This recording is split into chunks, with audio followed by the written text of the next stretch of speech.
Haleluya, Shalom Bapak Ibu yang saya kasihi. Pada minggu ini kita masih tetap berfokus bagaimana kita menjadi murid Kristus. Nah saudara, kita mau siapkan hati kita terlebih dahulu. Mari kita datang menyerahkan diri kita untuk menyembah Dia di dalam roh dan kebenaran.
Dari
setiap hidupku.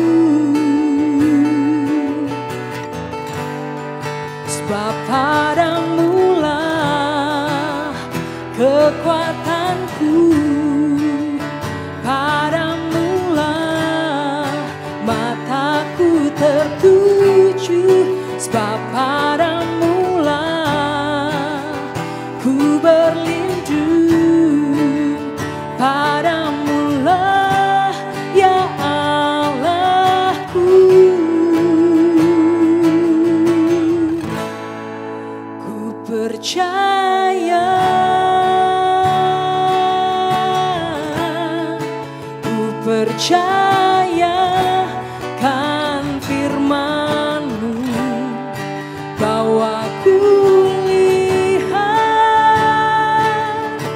keajaiban-Mu.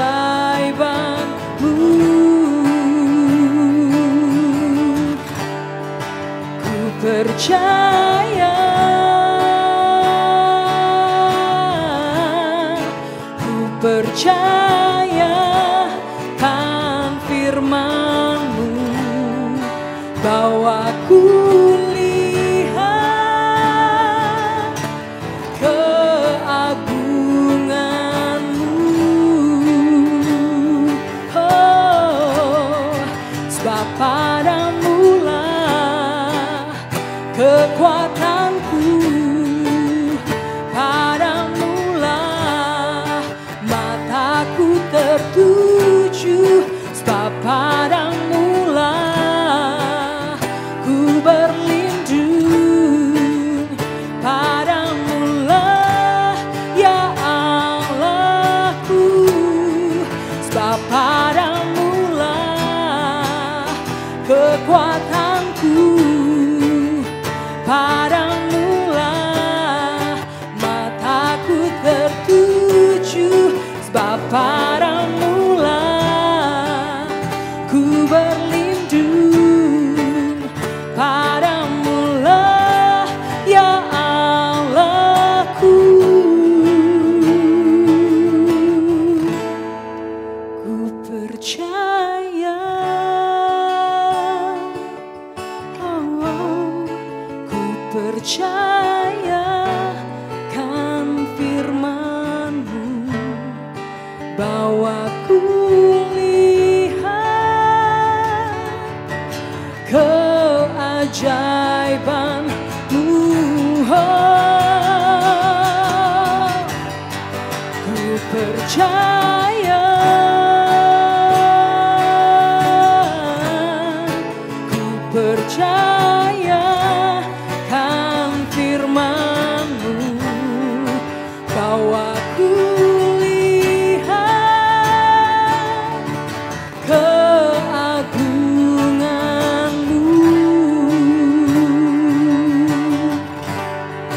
bahwa ku lihat keagungan-Mu,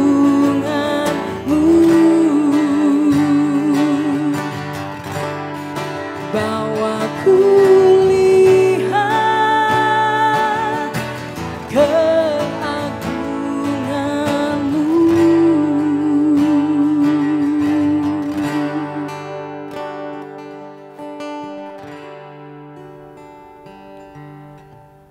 Bapa kami yang ada di surga, dikuduskanlah nama-Mu, datanglah kerajaan-Mu, jadilah kehendak-Mu di bumi seperti di surga.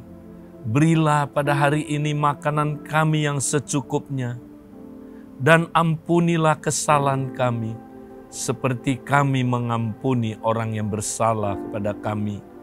Dan janganlah membawa kami ke dalam pencobaan, tapi lepaskanlah kami dari yang jahat, karena Engkaulah yang empunya kerajaan, dan kuasa, dan kemuliaan, sampai selama-lamanya. Amin. Nah saudara, hari ini kita akan memperdalam arti pemuritan. Nah saudara, kita sudah belajar bahwa kata murid matetes, saudara, itu mempunyai arti sebagai pengikut atau pemagang, lebih tepatnya saudara. Pemagang adalah seseorang yang mengikuti gurunya kemanapun dia pergi, belajar dari gurunya, on the spot, di lapangan, bagaimana dia berubah serupa seperti gurunya. Nah kita mau baca satu ayat saudaraku di dalam Yohanes pasal yang ke-8 ayat 12. Maka Yesus berkata kepada orang banyak, katanya, "Akulah terang dunia. Barang siapa mengikut aku, ia tidak akan berjalan dalam kegelapan, melainkan ia akan mempunyai terang hidup. Nah, saudara, ayat ini adalah berbicara tentang pemuritan. Yesus berkata, saudaraku, kepada orang banyak. Dia berkata, akulah terang dunia. Barang siapa mengikut aku, ia tidak akan berjalan dalam kegelapan, melainkan ia akan mempunyai terang hidup. Nah, kata mengikut di sini, saudara, di dalam bahasa Yunaninya, saudara, itu adalah kata akolotheo. Akolotheo, saudara, itu artinya adalah berjalan dalam jalan yang sama. Jadi kalau saudara mengikut Yesus, artinya berjalan dalam jalan yang sama dengan Yesus. Itu artinya saudara mengikut. Jadi seorang pengikut saudara berjalan dalam jalan yang sama dengan saudaraku yang diikutinya. Nah, kata akolotheo, saudara, menurut William Barclay, ya, itu saudaraku mempunyai 5 arti yang berbeda, tapi tidak dapat dipisahkan satu dengan yang lainnya. Nah, hari ini saudara, saya mau membahas 5 arti yang berbeda itu. Nah, saudara, apa artinya mengikut? Ya. Nah, yang pertama kita akan lihat, saudara. Mengikut itu artinya adalah seperti seorang prajurit mengikuti komandannya atau jenderalnya. Ya, kalau kita lihat dalam peperangan, saudara, seorang prajurit harus setia mengikuti jenderalnya atau komandannya. Ya, ikut dalam jalan yang sama. Barulah dia berkenan kepada jenderalnya atau komandannya. Yesus adalah jenderal komandan kita. Ya, saudara, seorang prajurit, ya, seorang saudaraku murid Kristus, dia adalah prajurit yang terus-menerus saudaraku mengikuti ya komandannya supaya dia bisa mendengar suara komandannya dan memberikan dia perintah untuk ditaati, saudara. Ya, kalau dia tidak taat kepada perintah komandannya, dia tidak mungkin, saudaraku, bisa menjadi prajurit yang baik, yang berperang dan berhasil mengalami kemenangan, saudara. Saudara, demikianlah pemuritan. Kita mesti selalu mendengar suara komandan kita, Kristus. Ya, dan ketika kita dengar, kita mendapatkan instruksi, saudara, sehingga di dalam kerajaan Allah kita boleh mengalami kemenangan dalam peperangan melawan kerajaan kegelapan, melawan musuh-musuh kita. Nah, saudara, itulah arti yang pertama kata mengikut, saudara. Nah, arti yang kedua kita akan lihat adalah seperti seorang budak mengikuti dan melayani tuannya. Nah, saudara, seorang budak itu dia tidak pernah, saudara, jauh dari apa, saudara? Dari tuannya. Dia selalu dekat-dekat. Dia mengikuti jalan yang sama ya dengan tuannya. Kenapa? Karena tugas seorang hamba atau seorang budak adalah melayani tuannya. Ya, dia harus terus-menerus, saudaraku, melayani tuannya. Demikianlah, saudaraku, kita adalah hamba Kristus. Kristus adalah Tuan kita. Bahkan, saudara, Kristus bukan sekedar Tuan seperti manusia, tapi dia juga Tuhan dengan hak, saudara. Ya, dia adalah Allah sendiri yang harus kita layani, saudaraku, sebagai Tuhan, penguasa tunggal dalam hidup kita. Jadi seorang murid, saudara, tidak boleh ya jauh-jauh dari Tuhan. Dia harus terus-menerus, saudaraku, ya mengabdi kepada Tuhannya. Ya, itulah bentuknya adalah penyembahan, saudara, ya, dan pelayanan. Itulah Roma 12 ayat pertama, saudara. Ya, dengan kemurahan Allah, dia mempersembahkan tubuhnya, saudara, sebagai korban yang hidup, yang kudus, yang berkenan ya kepada Allah, berkenan kepada Tuhan. Dan itulah penyembahan, saudaraku. Jadi seorang murid, saudara, sebagai seorang hamba, dia selalu, saudaraku, mengadakan penyembahan dan pelayanan kepada tuannya, ya, yaitu Tuhan, penguasa tunggal hidupnya, saudara. Nah, itu yang kedua. Nah, yang ketiga, saudaraku, apa artinya mengikut di sini? Adalah seperti seorang counseli, ya, yang mencari dan mengikuti nasihat seorang konselor. Saudara, ingat, Tuhan Yesus, saudara, adalah konselor, mighty counselor. Bahasa Indonesianya, dia adalah penasehat ajaib. Jadi seorang murid, saudara, adalah seorang konseli yang terus menerus, saudara, mencari ya nasihat dari apa? Konselornya, penasehat ajaibnya. Dan dia mentaati, mendengarkan nasihat dari penasehatnya. Nah, saudara, inilah menjadi pengikut Yesus.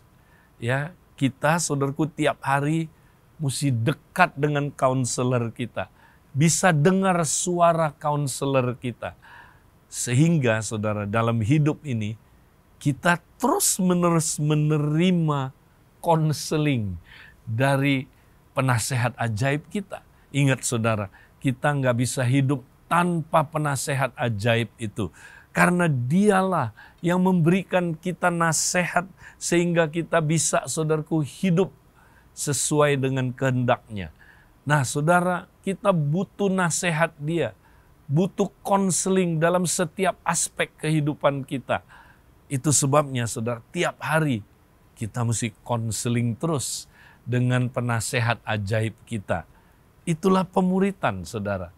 Makanya kalau kita, saudara, dekat dengan konselor kita, pasti, saudara, hidup kita terus-menerus mendapatkan hikmat, pengertian, sehingga kita nggak pernah sesat, saudara. Kita nggak pernah, saudaraku, salah jalan. Kita nggak pernah, saudaraku, mengikuti nasihat-nasihat dari dunia ini. Nasihat-nasihat yang menyesatkan, yang membuat kita hidupnya, saudaraku, jauh dari Tuhan. Saudara, itulah arti ya ketiga dari mengikut. Nah, arti yang keempat, saudara. Ya, apakah artinya mengikut? Ya, mengikut adalah seperti seorang warga negara yang taat mengikuti hukum dalam kerajaannya. Ingat, saudara, ya, kita adalah warga kerajaan Allah. Jadi sebagai warga kerajaan Allah kita perlu mendengar suara raja kita, saudara. Yesus adalah raja kita. Ya, kita perlu dengar ya suaranya, saudara. Dengar ya apa firman-Nya. Itulah konstitusi kerajaan Allah, saudara. Ya, kita perlu dengar perintah-perintah dari sang raja. Ya, itu yang disebut firman kerajaan. Nah, kenapa kita perlu dengar, saudara? Supaya kita bisa diperintah oleh firman kerajaan itu, saudara. Sehingga hidup kita ada di bawah pemerintahan kerajaan Allah. Ya, nah, ketika kita praktekkan ini, saudara, kita hidup dalam kerajaan Allah. Ya, kerajaan Allah adalah pemerintahan ya dari Allah atas hidup kita, saudara. Nah, kalau kita diperintah oleh ya, saudaraku, firman kerajaan itu, maka hidup kita, saudaraku, hidup yang benar, ya, dan hidup yang penuh dengan kasih, saudara. Ya, hidup kita berbeda dengan orang-orang di sekeliling kita. Kalau kita diperintah oleh, saudaraku, firman kerajaan ini, maka ego kita, saudaraku, akan dapat dikalahkan. Nah, banyak orang, saudaraku, tidak diperintah oleh firman kerajaan. Dia diperintah oleh egonya. Ketika kita diperintah oleh ego kita, saudara, maka ego kita itu akan membawa kita, saudara, ke arah yang tidak benar. Ingat, saudara, ego manusia itu dia adalah hamba yang baik, tapi dia adalah tuan yang jahat. Ya, kalau kita, saudara, ya menjadikan ego kita hamba, maka apa yang terjadi? Dia hamba yang baik. Tapi begitu ego menjadi tuan, nah di sini, saudara, dia tuan yang jahat. Dia akan membuat hidup kita jahat, saudara. Yakobus pasal yang ketiga ayat 16 katakan, ya, di mana ada iri hati dan mementingkan diri sendiri, di situ ada kekacauan dan segala macam bentuk kejahatan, saudara. Jadi kalau kita egois, mementingkan diri sendiri, diperintah oleh ego, ego jadi raja, saudara, maka hidup kita akan kacau. Bukan hanya kacau, itu sumber dari segala jenis kejahatan. Jadi, saudara, kita mesti tiap hari, ya, bukan diperintah oleh ego kita, tapi diperintah oleh Kristus sendiri lewat firman-Nya, saudara. Firman kerajaan itu, saudara. Nah, kita mesti belajar firman Tuhan tiap hari, saudara, supaya firman itu menguasai hidup kita, saudara. Bukan ego kita yang menguasai hidup kita. Ya, itu yang, saudaraku, Tuhan mau kita praktekkan sebagai murid Kristus. Nah, yang terakhir, saudara, ya, apakah artinya mengikut? Ya, mengikut adalah seperti seorang murid mengikuti ajaran guru atau rabinya. Ingat, saudara, Yesus bilang, akulah Tuhan dan gurumu. Nah, kata guru di situ, saudara, adalah rabi. Ya, jadi Yesus itu rabi. Apa artinya rabi, saudara? Rabi itu artinya guru kehidupan. Zaman dulu, saudara, zamannya Tuhan Yesus, orang tidak belajar, saudaraku, di universitas, tidak belajar di kelas-kelas. Orang belajar di lapangan dengan mengikuti seorang rabi. Nah, rabi ini mengajarkan, ya, segala aspek dalam kehidupan dia. Rabi ini bisa mengajar pengikutnya ini, ya, bagaimana bisa jadi ayah yang baik, bagaimana bisa jadi seorang pemimpin yang baik, bagaimana bisa menjadi orang tua yang baik, bagaimana bisa menjadi seorang anak yang baik. Bahkan, saudara, dalam banyak aspek kehidupan. Bagaimana bisa jadi pedagang yang baik, bagaimana bisa menjadi seorang karyawan yang baik, bagaimana bisa menjadi, saudara, masyarakat yang baik. Bahkan, saudara, termasuk, ya, seorang murid boleh tanya kepada rabinya, ya, tentang ilmu berhitung, boleh. Ya, tentang, saudaraku, ilmu-ilmu lainnya. Yang pada zaman itu, saudaraku, mereka belajar dari rabinya. Karena rabi adalah apa, saudaraku? Guru kehidupan. Nah, saudara, tiap hari, ya, kita mesti berjalan bersama Kristus. Belajar dari Kristus. Sampai akhirnya kita berubah serupa dengan Kristus. Nah, saudara, inilah arti kata mengikut. Ya, mari kita, saudaraku, pada minggu ini mulai praktekkan. Ingat, saudaraku, ya, kita sedang pemuritan setiap hari. Ingat 3B, saudara. Kita tiap hari harus berjalan bersama Kristus. Belajar dari Kristus dan berubah serupa Kristus. Saudara mau? Mari kita semangat mempraktekkan ini, saudara. Sampai kita menjadi serupa seperti Kristus, saudara. Tuhan memberkati kita semua.